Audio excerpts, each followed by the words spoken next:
Electrical search YouTube channel हेरेर बस्नुभएका सम्पूर्ण साथीहरूलाई मेरो नमस्कार।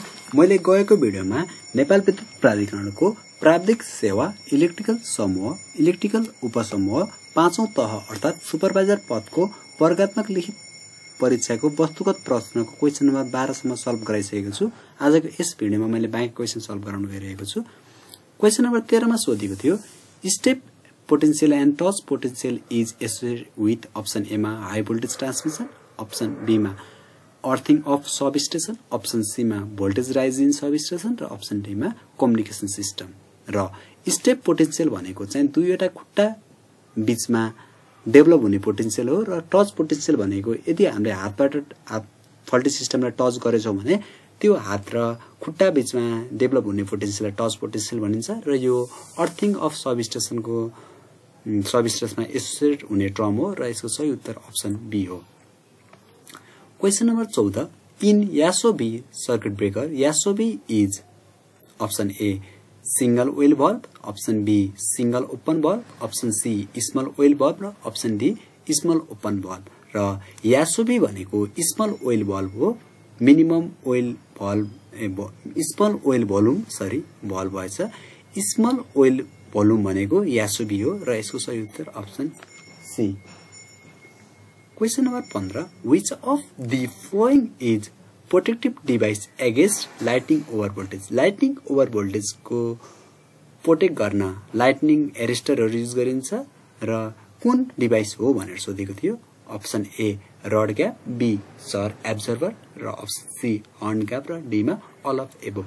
र दिएका सम्पूर्ण अप्सनहरु लाइटनिङ ओभर भोल्टेज प्रोटेक्सन गर्न प्रयोग गर्ने हुनाले यसको सही उत्तर option D all of above हो। Question number 16 power line communication refers to option A data transfer over existing power cable, option B data transfer in high voltage अथवा high level signal, option C power transfer on existing data network र option D all of above. र power line communication भनेको चाहिँ दुईवटा sub station अथवा दुईवटा सिस्टममा high voltage transmission line प्रयोग गरेर यदि कम्युनिकेसन गरिन्छ भने तिनीहरूलाई पावर लाइन कम्युनिकेसन सिस्टम भनिन्छ र यसमा data transfer over existing power cable हुने हुनाले यसको सही उत्तर अप्सन बी हो। तर यस एक्जिस्टिङ कम्युनिकेसन केबलमा पावर ट्रान्सफर गर्न सकिँदैन, त्यसैले यसको बाँकी अप्सनहरु गलत हुन्।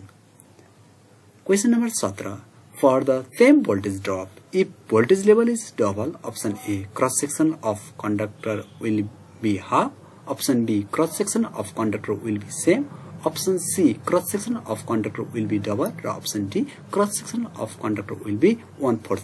यो क्वेशन को आन्सर को लागि सुरुमा मैले म्याथमेटिकल बुझाउन चाहे। P भनेको के हुन्छ √3 VI cos phi। मैले 3 फेज को लिएको वेयर cos phi भनेको पावर फ्याक्टर भयो हैन। यसबाट मैले I लाई सेपरेट गरे भने I भनेको के भयो P upon √3 V cos phi। यदि मैले सेम पावर ट्रान्सफर गर्न चाहे भने के हुने भयो P कन्स्ट्यान्ट हुने भयो त। र यसमा के भनेको छ भोल्टेज ड्रप सेम भनेको V1 भनेको के हुने भयो V2 हुने भयो। V भनेको I1 * R1 र V2 भनेको I2 * R2 र I1 भनेको मैले P मैले सेम राखे power transfer same power transfer गर्नु छ र V1 cos phi पनि मैले सेम राखे पावर फ्याक्टर र R1 भनेको चाहिँ रो सेम लेन्थमा पावर ट्रान्सफर गर्नु छ भने लेन्थ पनि मैले सेम राखे र एमा A1 भयो equal to P upon √3 V2 यहाँ cos phi हो, यहाँ cos phi लेखेँ मैले। त्यसैगरी ρl अपन A2 यहाँबाट हेर्दा मैले P अपन √3 र P अपन √3 क्यान्सल गरे, ρl क्यान्सल गरे र cos phi पनि क्यान्सल गरे र V1 भनेको कति छ V1 भनेको मैले B राखे र 1 अपन है यो A1 त्यसैगरी उता चाहिँ 1 अपन यहाँ V2 के गरेको छ भोल्टेजलाई डबल गरिएको छ र A2 यसबाट पनि V क्यान्सल हुने भयो र A2 भने के आउने भयो 1/2 A1 हुने भयो र के हुँदो रहेछ भोल्टेज ड्रप सेम भयो भने चाहिँ यदि हामीले भोल्टेज डबल गर्यौं भने चाहिँ एरिया अफ क्रस सेक्सनल चाहिँ हाफ हुँदो रहेछ र यसको सही उत्तर अप्सन ए हो। यदि यसमा हाम्रो पर्सेन्टेज पावर लस इक्वल भएको भए चाहिँ हाम्रो एरिया भोल्टेज डबल गर्दा एरिया चाहिँ 1/4 हुन्थ्यो भनेको area inversely proportional to V square हुन्थ्यो। सरी यो यसको आन्सर चाहिँ अप्सन ए हो cross section of the conductor will be half. Overall diameter D of standard cable with N layer of single strand die D is given as D र small d को relation सोधे है। Option A मा 1 plus ND, option B मा 1 plus 2ND, option C मा 2ND र option D मा N plus 2D र स्मल डी र स्मल डी छ र हामीलाई N नम्बर अफ स्ट्यान्ड छ भने यसको रिलेसन 2N प्लस D हुन्छ। N D is equal to 1 plus 2N into D। सही उत्तर option B. Question number 19 if the supply system fares a load of 100 kilowatt of 0.6 power factor what is reactive power. यसमा हामीलाई P given छ र हामीलाई reactive power KVR पत्ता लगाउन छ। म पावर एंगल ट्रायंगलबाट गए हाम्रो P गिवन छ 100 किलोवाट, फाइ गिवन छ 0.6 छ र हामीलाई KVR पत्ता लगाउन छ। तपाईलाई पावर एंगल याद होला KVR पत्ता लगाउन छ हैन। cos फाइ छ भने हामीलाई cos फाइ आउँछ। cos फाइ भनेको 0.6 छ र हामीलाई बेस गिवन छ एंगल गिवन छ भने परपेंडिकुलर पत्ता लगाउन छ भने मैले यहाँ 10 को रेशियो लिए 10 फाइ भनेको के भयो पत्ता लगाउनु पर्ने KVR अपन P गिवन नै छ। यदि मलाई P फाइन्ड आउट गर्न पर्यो KVR फाइन्ड आउट गर्न पर्यो P इन्टु 10 फाइ हुने भयो। फाइ भनेको के हुने भयो cos इन्भर्स 0.6 र cos 0.5 भनेको 60 डिग्री हुन्छ। 60 भन्दा cos तल आउँदा चाहिँ cos को भ्यालु घट्दै आउँछ, भ्यालु बढ्दा चाहिँ 0. यो 53 तिर आउँछ होला cos को भ्यालु अनि 1053 भनेको चाहिँ 1.3 हुन्छ र यो इन्टु गर्यो भने चाहिँ 133 आउँछ र यसको अप्सनहरु थियो। अप्सन ए मा 60 KVR, अप्सन बी मा 80, अप्सन सी मा 133 र अप्सन डी मा 166। यसको सही उत्तर अप्सन सी 133 KVR हो। Question number 20 which of the following is not a renewable source of energy. Option A मा प्रोपेन, बी मा जियोथर्मल, अप्सन सी मा विन्ड र डी मा सोलर। यतिकै हेर्दा पनि थाहा हुन्छ हाम्रो सोलर र विन्ड चाहिँ रिन्युएबल हुने भयो। जियोथर्मल भनेको पृथ्वीको भित्री रूपमा तातो प्रयोग गरेर युज गरिने एनर्जीको सोर्स हो र प्रोपेन भनेको चाहिँ यो नेचुरल ग्यास, यो हाम्रो जुन खाना पकाउने ग्यास युज गरिन्छ नि त्यसलाई चाहिँ प्रोपेन र ब्युटेन युज गरिन्छ, त्यो चाहिँ non renewable source of energy हो। Option A correct, which is not भनेको छ। Question number 21 causes of insulator failure in transmission line is generally are expect भनेको होइन भनेर सोधे है, झुक्काउँछ।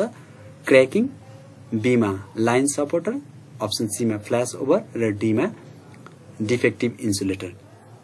क्रैकिङ भनेको चाहिँ इन्सुलेटरको भित्र मेकानिकली ड्यामेज हुने हो। फ्ल्याश ओभर भनेको बाहिर यो एयर चाहिँ फ्ल्याश ओभर भएर ड्यामेज हुने हो। ल डिफेक्टिभ भनेको इन्सुलेटर डिफेक्टिभ र लाइन सपोर्टरको कारणले चाहिँ इन्सुलेटर ड्यामेज हुँदैन। यसको सही उत्तर option B.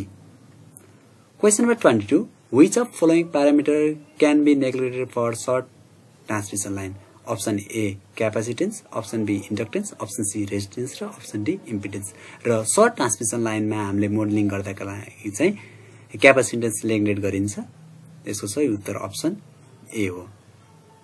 Question number 23 the length of transmission line span is shortest at support. Option A steel tubular, option B wooden pole, option C RCC pole र steel tower option D मा। र span भनेको दुईवटा tower बीचको length हो, एउटा tower र अर्को टावर बीचको लेन्थ। र वुडन पोल सपोर्ट भएको टावरमा ट्रान्समिसन लाइनमा चाहिँ यो स्प्यान लेन्थ चाहिँ एकदम थोत्थोर राखिएको हुन्छ, बिलो 15 मिटर भनिन्छ र यसको सही उत्तर अप्सन बी हो। Question number 24 which of following formula for electrical power is incorrect. Option A VI, option B I²R, option C VI र अप्सन डी V²R। तपाईलाई थाहा होला पावर भनेको के हो, करेन्ट इन्टु भोल्टेज र अप्सन ए करेक्ट भयो हैन। र करेन्ट भनेको चाहिँ मैले के राखे, करेन्ट भनेको भोल्टेज अपन आर राखे भने अप्सन डी पनि करेक्ट भयो। र त्यसैगरी मैले यसलाई भीलाई हटाउन चाहे, मैले भीलाई हटाउन चाहे भने भी भनेको के हो, आईआर हो, ओम्स लबाट आईआर हो भने यसमा मैले आई इन्टु आईआर राखे भने के हुन्छ, I²R हुन्छ र अप्सन बी पनि करेक्ट। इनकरेक्ट कुन रहेछ, V/I, यो भने के हो, रेजिस्टेन्स हो। अप्सन सी चाहिँ करेक्ट रहेछ। इनकरेक्ट पावरको फर्मुला चाहिँ अप्सन सी हो। त्यसैगरी question number 25 half load copper loss of transformer is 200 watt, full load copper loss will be. Option A 100 watt, option B 200 watt, option C 400 watt र option D 800 watt. र copper loss भनेको जहिले पनि I²R हुन्छ। यदि load half छ भने 200 छ भने फुल भयो भने के हुन्छ, करेन्ट डबल हुन्छ। हाफ लोडमा भन्दा फुल लोडमा डबल हुन्छ भने यदि करेन्ट डबल भएसँगै फुल लोडमा लोड डबल भएपछि करेन्ट डबल हुन्छ, करेन्ट डबल भएपछि 4 टाइम्सले चाहिँ कपर लस बढ्छ र यसको सही उत्तर अप्सन डी 800 वाट हो। Question number 25 the specific resistance of wire depend upon option A length, B cross sectional area, option C dimension र अप्सन डी मटेरियल। र स्पेसिफिक रेजिस्टेन्स चाहिँ जहिले पनि मटेरियल अफ कन्डक्टरमा डिपेन्ड गर्दछ, यो डाइमेन्सन, लेन्थ र क्रस सेक्सनल एरियामा डिपेन्ड गर्दैन।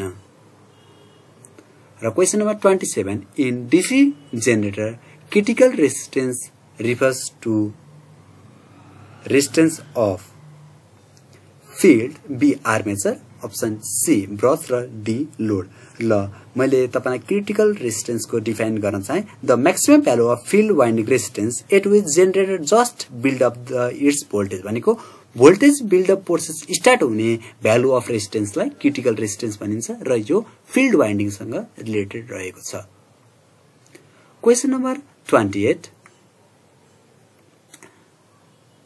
a load is connected to a network at the terminal at which the load is connected। RTH भनेको 10 ओम छ र VTH भनेको 10 ओम छ भने म्याक्सिमम पावर ट्रान्सफर भनेको छ। यो म्याक्सिमम पावर ट्रान्सफर थ्योरमबाट सोधिएको क्वेशन हो। यसको हाम्रो RTH गिवन छ र यसको लोड पनि गिवन छ। यो RTH, यो R लोड र यो VTH भने हाम्रो मैक्सिमम पावर ट्रान्सफर अनुसार पावर ट्रान्सफर को फर्मुला भनेको VTH को स्क्वायर अपन 4RTH हुन्छ। यसमा हामीले सब्स्टिट्युट गर्दा 40 × 40 अपन 4 × 10, 4 10 जा हैन, अनि 10 जा क्यान्सल आउट भयो र अप्सन बी चाहिँ करेक्ट रहेछ। त्यसैगरी the mechanical efficiency of diesel engine is given as IHP upon BHP, option B BHP upon IHP, option C FHP upon IHP र option D BHP × IHP। IHP भनेको indicate horse power, BHP भनेको brake horse power र mechanical efficiency भनेको जहिले पनि brake horse power upon indicate horse power हुन्छ र option B correct. Question number 30 आजको लागि last question. The source of alternative energy are following expect, solar, B मा हाइड्रो, डी मा विन्ड पावर र सी मा विन्ड पावर र D मा फोसिल फ्युल र सबै सोलर हाइड्रो र विन्ड पावर चाहिँ सोर्स अफ अल्टरनेटिभ इनर्जी हो भने डी फोसिल फ्युल चाहिँ अल्टरनेटिभ सोर्स अफ इनर्जी होइन, जसलाई कन्भेन्सनल सोर्स अफ इनर्जी पनि भन्ने गरिन्छ। Option D correct. हस् त साथीहरु, यसका साथै मैले यो भिडियो यही सक्छु। तपाईलाई मेरो भिडियो कस्तो लागिरहेको छ कृपया कुनै सल्लाह सुझाव र प्रतिक्रिया भए कमेन्ट बक्समा लेख्नु होला, जसले गर्दा मलाई आगामी भिडियो बनाउनको लागि सहयोग पुग्नेछ। त्यससम्मलाई म बिदा दिन्छु। हस् त, धन्यवाद, नमस्कार।